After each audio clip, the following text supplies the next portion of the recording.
Yo, another car talk. We in this Jeep, ready to talk about some more trading topics and discuss after I'm leaving the gym, which is kind of nice to have this to just explain some stuff. So, what are we going to talk about in this? I guess I would call them episodes, just discussions. So mainly it's for me to reflect on when I'm profitable and I can come back and look at this and just see my journey as a trader. But yeah, if it benefits you too, if you're watching this and it benefits you, then go ahead and obviously you can subscribe to the channel and keep using this content because I'm gonna keep posting my experience with trading so far, almost going on 2 years in April, I think. So there's a lot you can learn, a lot you can take away.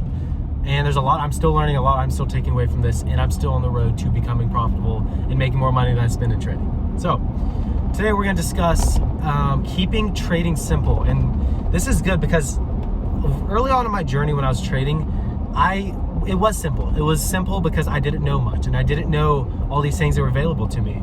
So when I first started and I was trading Forex and just going on the basic path that really everybody else goes on, it was very simple. It was supply and demand. It was EMAs, RSI, just basic stuff. I was on the whole supply and demand thing. I remember, who did I watch? I remember Doyle Exchange. I don't know. I'll shoot out some names and see if y'all remember.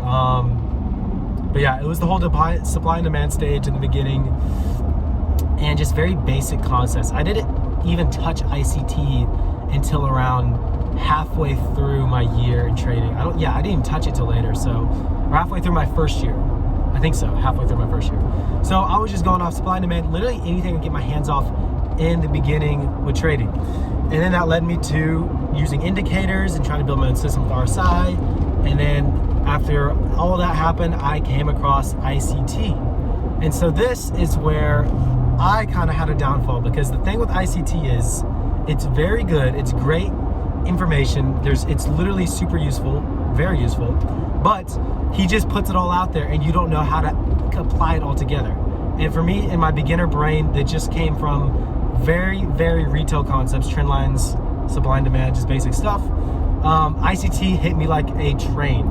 That sucker freaking blew my brains out when it came in. But so, and then starting ICT,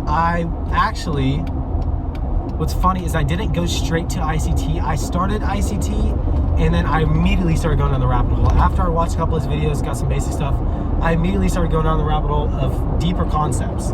And that's what led me into quarterly theory, which I don't know, some of you guys might know, some of you guys might not know quarterly theory. It is, I'm gonna say it's more mainstream now, but it's pretty much a ICT trader adding ideas to ICT that pretty much explain it more. What the heck was that? So diving into quarterly theory, this is where my brain just like was dead at this point. Everything was super useful, but there was too much. There was too much to trading. There was so many different little confluences and biases, and everything was so intricate that I was overwhelmed and I did not know how to find consistency with it. I did passive view counts with quarterly theory.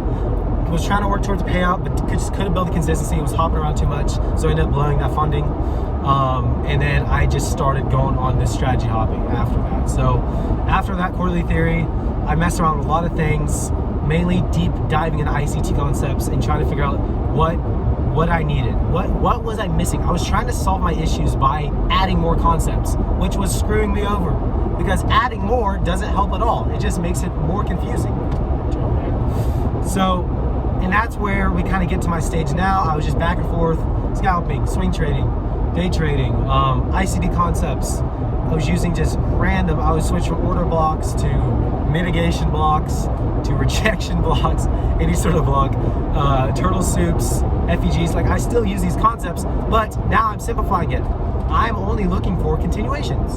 And what screwed me over was reversals. And I'm not saying reversals are bad. I'm just saying reversals require more, not knowledge, but they're harder for beginners, and it's a harder way to make money in the market. They work, you can make more R, and they're great. That's what I did, was trading quarterly theory. I was trading reversals from different sequential SMT cycles and using true opens. But I decided to start trading continuations and keeping it super simple, shooting for 1-to-1 RR, FEG continuations, a dip in FEG, closure above, like that basic stuff. Y'all probably all think it's like, oh, that's just so dumb and simple, and that like a 5-year-old could do it. That's why I'm doing it, because a 5-year-old can do it. Because it's so simple, it's gonna make my training easier, because all I have to find is my draw and liquidity, my entry model into the draw and liquidity, and then displacement, and it has to be a good expansion day, and I can't trade consolidation. That's it. That's all a continuation model is simple. It's just you wait for the low to be put in, the high to be put in, manipulation. You don't have to top and bottom take these levels. You don't have to wait like, oh, let me catch the whole move.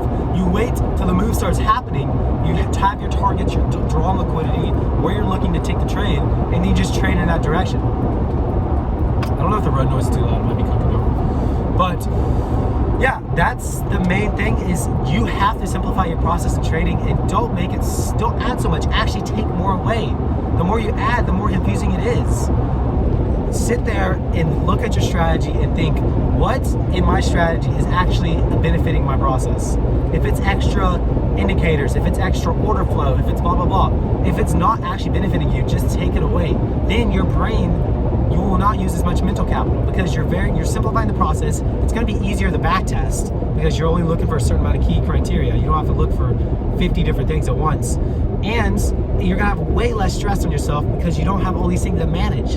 You're only looking for I would say 4 to 2 things are good. 3 to 2, mainly 3 to 2 things you're looking for. Like establish a bias entry model. You should only have bias entry model, by the way. Bias entry model. Entry model can be freaking as simple as a moving average crossover, or you can make it as complicated as you want with early theory and freaking microcycle SMTs. It doesn't matter what it is.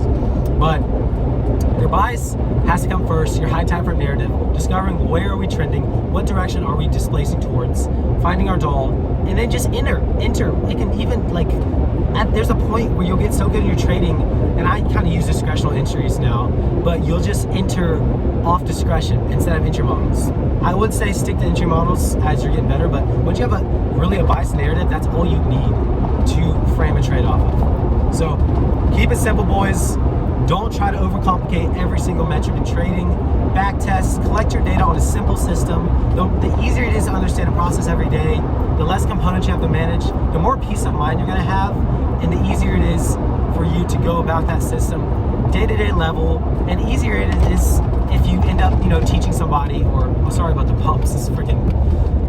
If you end up teaching somebody or showing somebody how to use your model, you don't want to have some complicated crap. You want something that everybody will understand and grasp on. And then after that, it's just psychology.